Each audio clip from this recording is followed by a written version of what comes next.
오늘 저는 이 말씀을 묵상하면서 이 제목을 떠올리게 됩니다.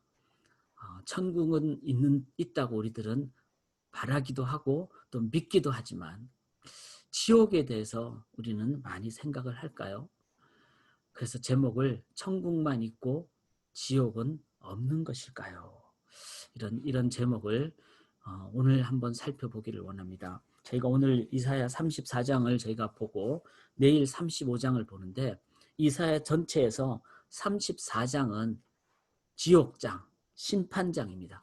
그리고 내일 읽을 35장은 뭘까요? 천국장, 구원장이 되겠습니다. 그래서 우리는 짝이 있다 그랬잖아요. 천국이 있으면요, 지옥도 있기 때문에 우리가 천국에 대한 진정한 갈망과 열망을 한다는 것. 그런데 자칫 우리는 천국은 많이 생각하지만 지옥에 대해서 많이 생각을 안 하기에 천국이 그만큼 너무나 가볍게 여겨지거나 중요치 않게 여겨지는 경우가 많다라는 것을 기억을 하셔야만 합니다. 지옥은 분명히 있습니다. 지옥도 분명히 있습니다. 미국 사람들 조사를 해보니까요, 미국 사람들 중에서 74%가 천국의 존재를 믿는다고 합니다. 그러면은 천국을 믿는다면 지옥도 믿어야 되잖아요. 그러면 74%에 해당하는 사람이 지옥도 믿어야 되는데, 그런데 지옥의 존재를 믿는 사람은 25% 정도라고 합니다. 이 말은 뭐죠? 우리의 일상적인 삶에서 천국에 대한 생각은 많이 하지만 실은 지옥을 많이 생각하지 않는다는 겁니다. 예수님의 은혜로 구원받은 것에 대해서는 많이 좋아하지만 구원 이전에 가졌던 그 영원한 멸망, 영벌의 상태를 우리들은 쉽게 잊어버리거나 생각하지 않는 경우가 많다는 겁니다. 그 결과 어떨까요? 천국이 쉽게 여겨지거나 천국의 중요성이 그만큼 약하게 여겨지는. 천국이 약하면 어떻게 될까요? 전도도 약하죠. 지옥이 그렇게 강하지 않다면 전도도 약하다는 겁니다. 그래서 하나님의 말씀 분명히 말씀대로 짝이 있다는 것을 기억하시면서 지옥에 대한 이해와 지옥을 정확하게 인정하는 자세가 있어야 된다. 그래서 오늘 심판장, 내일은 구원장, 우리가 묵상을 해야 되는데 심판과 지옥의 모습을 이 34장에 처참하게 얘기를 하고 있습니다. 처참하게 얘기하기에 제가 묵상에 물음표를 했는데, 우리는 보통 하나님의 말씀, 또 하나님 천국에 대해서 묵상을 많이 합니다. 그러나 지옥에 대해서는 묵상 그러면 좀 안 맞다고 표현을 하죠. 근데 이게 저는 문제라고 생각합니다. 묵상이라는 건 당연히 하나님의 말씀을 묵상해야 되고 하나님을 묵상해야 됩니다. 그런데 진지하게 이 부분을 우리가 가슴으로 새기고 보는, 심지어는 이것을 우리의 가슴에 새기는 그런 자세를 갖지 않는다면은 우리의 신앙은 어쩌면은 반쪽 신앙이 될 가능성이 큽니다. 성경을 내 입맛에 좋은 것만 골라내버리면 그게 이단입니다. 성경이 내 가슴에 좀 아프게 만들고 힘들게 만들어도 그 말씀을 말씀대로 봐야죠. 그래서 통독이 중요하고, 그래서 우리가 매일 말씀을 여기 읽었다 저기 읽었다가 아니라 천천히 찬찬히 차례대로 읽을 때 우리들은 하나님의 말씀을 말씀대로 보게 되는, 그래서 바르게 하나님의 뜻을 깨닫게 됩니다. 자, 여러분의 성경을 한번 펴보시기 바랍니다. 34장 1절에 보면요, 열국이여, 그 다음에 민족들이여, 땅과 땅에 충만한 것, 세계와 세계에서 나는 모든 것이요, 이렇게 얘기를 했습니다. 이 말은 뭐죠? 이 심판의 대상은요, 모든 나라, 모든 민족, 나를 빼서 안 됩니다. 나도 영벌의 대상이었다는 것. 지금도 내가 하나님 의지하지 않으면은 나도 똑같이 그런 죄의 처참한 상황 속에 빠질 수밖에 없는 죄성을 가진 존재라는 것, 이거를 꼭 기억을 해야 됩니다.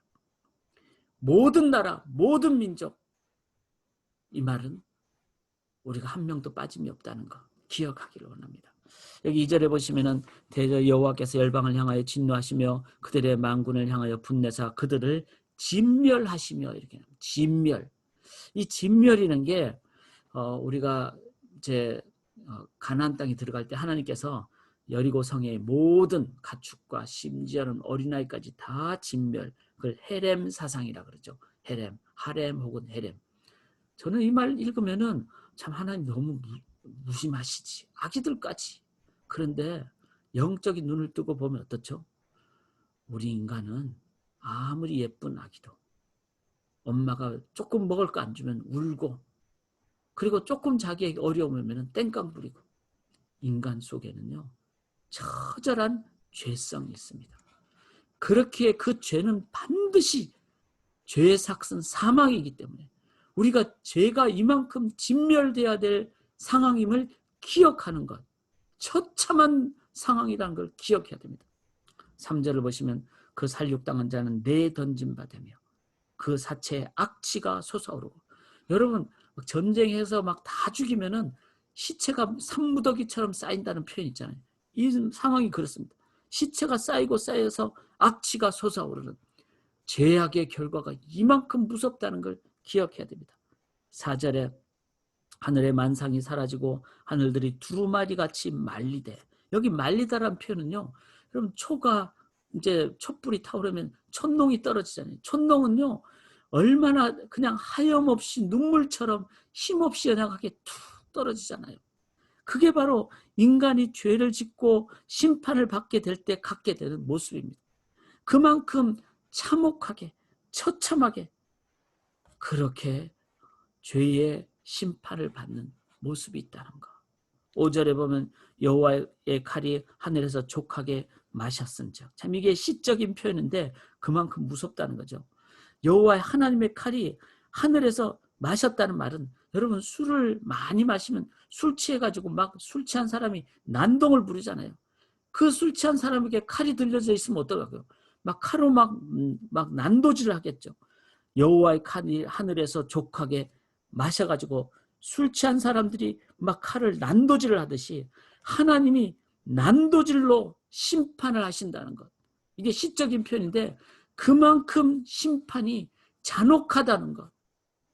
여러분 죄의 삭은요 하나님이 다 잘라버려야 될 만큼 거룩하신 하나님 앞에서는 있어서는 안 되기 때문에 죄는 그만큼 무섭다는 것. 6절에 보시면은 여호와의 칼이 피곧 어린 양과 염소의 피에 만족하고. 죄의 삭은 반드시 죽어야 된다는 겁니다. 죽어야지. 우리가 죽어야 되고 죄는 반드시 죽어야 되고. 그래서 예수님이 죽으실 수밖에 없었던 겁니다. 우리 위해서. 9절에 에돔의 시내들은 변하여 역청이 되고 그 티끌은 유황이 되고. 자, 에돔은 하나님을 믿지 않는 백성들의 대표적으로 성경에서 많이 사용됐습니다. 그래서 이 말은 이제 하나님 믿지 않는 자들을 얘기하고, 그 땅은 불붙는 역청이 되며. 자, 영벌이라 그러죠. 우리가 죽어 없어지면 차라리 낫잖아요. 차라리 날 죽여달라 그러면은 끝난다고 생각하는데, 근데 그게 끝이 아니라 영원한 불이 된다는 거예요. 영원한 불에 타오르는. 그래서 10절에 보면 낮에나 밤에나 꺼지지 아니하고 그 연기가 끊임없이 타오를 것이고.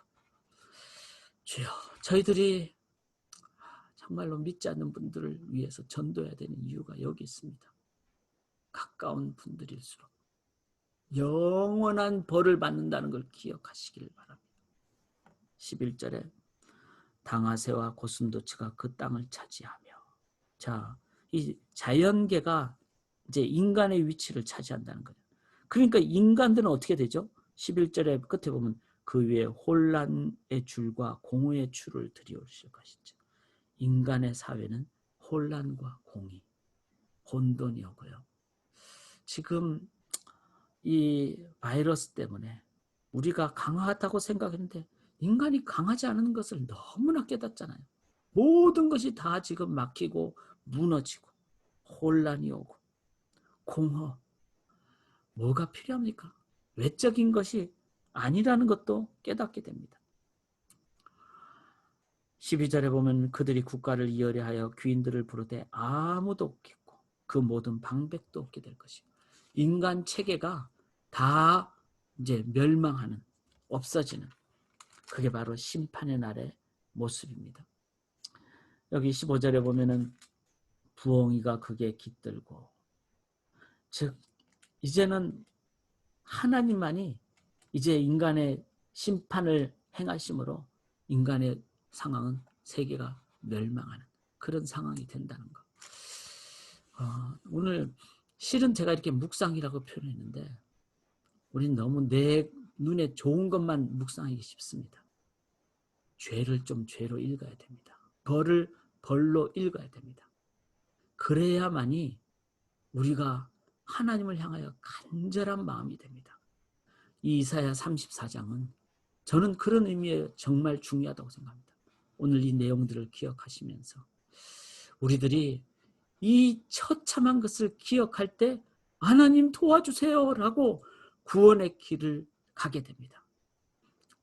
오늘 이 본문을 읽을 때 이사야가 이렇게 표현하죠. 34장 1절에 열국이여 들을지어다, 민족들이여 귀를 기울여 일지어다. 우리는 이 말씀, 그리고 유일한 해결의 길, 하나님의 그 구원의 길을, 그 말씀하시는 그 말씀을 우리가 오늘도 귀를 열고 하나님이 죄악의 처참함과 무서움, 그 다음에 하나님 말씀의 그 구원의 길, 말씀의 귀를 기울여야 될 줄 압니다. 두 번째는요, 8절을 보시면 이것은 여호와께서 보복하신 날이요 시온의 송사를 위하여 신원하신, 이제 원한을 갚아주니까 이제 하나님은요 우리가 꼭 기억해야 됩니다. 다 없애버리는 게 아니라, 다 영벌로 나가는 게 아니라 하나님을 의지하는 자들, 또 하나님 앞으로 나오는 자들은 하나님께서 이제는 그 전까지는 뭐죠? 세상에서 핍박받고 또 사람들을 향하여 하나님 길로 인도해야 된다고 하면은 참 선교지에서는 고난당하고, 그때 하나님 어떻게 합니까? 다 보복하시고 그리고 다 하나님의 길로 인도하신다는 것. 회복이 있음을 우리들은 봐야 됩니다. 즉 어떻게? 16절에 보시면은 여호와의 책에서 찾아 읽어보라. 이것들 가운데서 빠진 것이 하나도 없고 죄짝이 없는 것이 없으리니 여호와의 비를 명령하셨고 그의 영이 이것들을 모으셨다. 그러므로 우리가 해야 될 것은 뭐죠? 첫째는 하나님의 말씀을 들어야 되고, 귀로 하나님의 말씀을 읽는, 눈으로 읽는, 하나님을 바라보는 눈으로 봐야 합니다. 특별히 말씀을 보셔야만 합니다. 왜? 하나님의 말씀만이 우리에게 가장 유일한 바른 길을 주시기 때문입니다. 마지막으로 우리가 해야 될 건 뭘까요? 여기 오늘 2절, 5절, 6절, 16절, 17절 다 보시면 여호와께서 이 모든 것을 행하시는 그분께로 돌아갈 때만이 우리들은 그분에서 온전히 인도함을 받습니다. 그래서 탕자가 잘못했다라고 뉘우치면 안 됩니다. 진짜 뉘우친 자는 아버지께로 돌아가야 거기서부터 회복이 있습니다.